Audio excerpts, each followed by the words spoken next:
Bonjour, c'est en compagnie de Roland Sœur de Pro Nature Sport de Plessisville. Bonjour Roland. Bonjour Denis. Ça va bien? Oui, merci. Oui, cette semaine, tu nous parles de pêche, un nouveau leurre qui existe depuis 1 an ou plus 2 ans, les leurres parapluies. Oui, effectivement.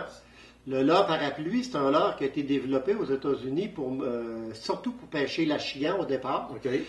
Ici, au Québec, on en fait une utilisation variée. On a développé une variante du parapluie. Si on regarde le leurre, quand on sort de son emballage, on a un anneau qui le protège, qui le tient fermé.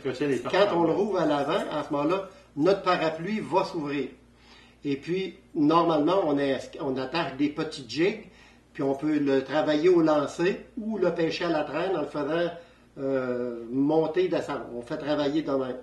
Mais pour faire une variante du leurre, à prime abord, le leurre parapluie, pour l'expliquer, c'est une série de broches qui te permet de mettre 4, 5, 6 attracteurs, dépendamment du modèle que tu vas acheter. Effectivement. Sauf qu'il faut toujours que tu mettes seulement 3 hameçons et moins pour respecter la réglementation du Québec. Oui. Donc, tu peux mettre 3 broches avec des hameçons, puis 2 avec des digues et pas d'hameçons comme attracteur. Exactement ça. Okay. Fait qu'en fait, tu imites un banc de petits menés. Un banc de petits menés. Ouais.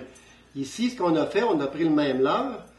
Donc, on a monté 4 petites cuillères tournantes qui vont mimer un banc de petits poissons. Et donc, avec la tête ici, ça va faire comme 5 poissons, un petit banc de menée qui est attaché à l'arrière sur le dernier. On a mis soit un gros streamer avec une petite palette à l'arrière, ou encore, on pourrait remplacer le streamer par un petit poisson nageur. Okay. Ça nous donne l'effet d'un banc de poissons qui traverse. Et puis, le plus faible qui est situé à l'arrière, c'est lui qui va subir l'attaque. Parce que lui, il est monté à ce moment-là avec des hameçons, alors que les autres, ce ne sont que des cuillères qui tournent. OK.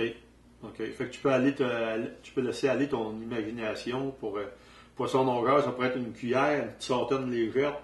Effectivement. Une fine. J'en ai même déjà monté un avec 2 petits poissons nageurs, un ici de chaque côté, puis un troisième à l'arrière. OK. Puis 2 petites cuillères à ce moment-là. Tu peux jouer avec ça tu peux t'amuser, à l'infini. C'est bon pour multi-espèces, pour la grise, le doré, le brochet. Tu fais des montages, en fait, à loisir. Puis il y a des leurres parapluies à 3 broches, 4 broches, 5 broches, il y en a jusqu'à 6 oui, broches. puis il y en a des mini, il y en a ça, c'est du standard. Ouais, il y en a tous les modèles. Est-ce que c'est des leurres qui sont dispendieux? Ça joue entre environ une douzaine de dollars jusqu'à une vingtaine de dollars. Si je prends comme celui-là, qu'est-ce qu'il y a de particulier, c'est que ces broches sont en titane. Fait que beaucoup plus flexible et ultra résistant si tu attaques, si tu as des attaques de gros prédateurs comme le brochet, exemple. OK. Plus solide. Oui. Plus solide. OK. Fait que c'est un leurre à essayer, un nouveau leurre à mettre dans son coffre pour les années à venir. Oui.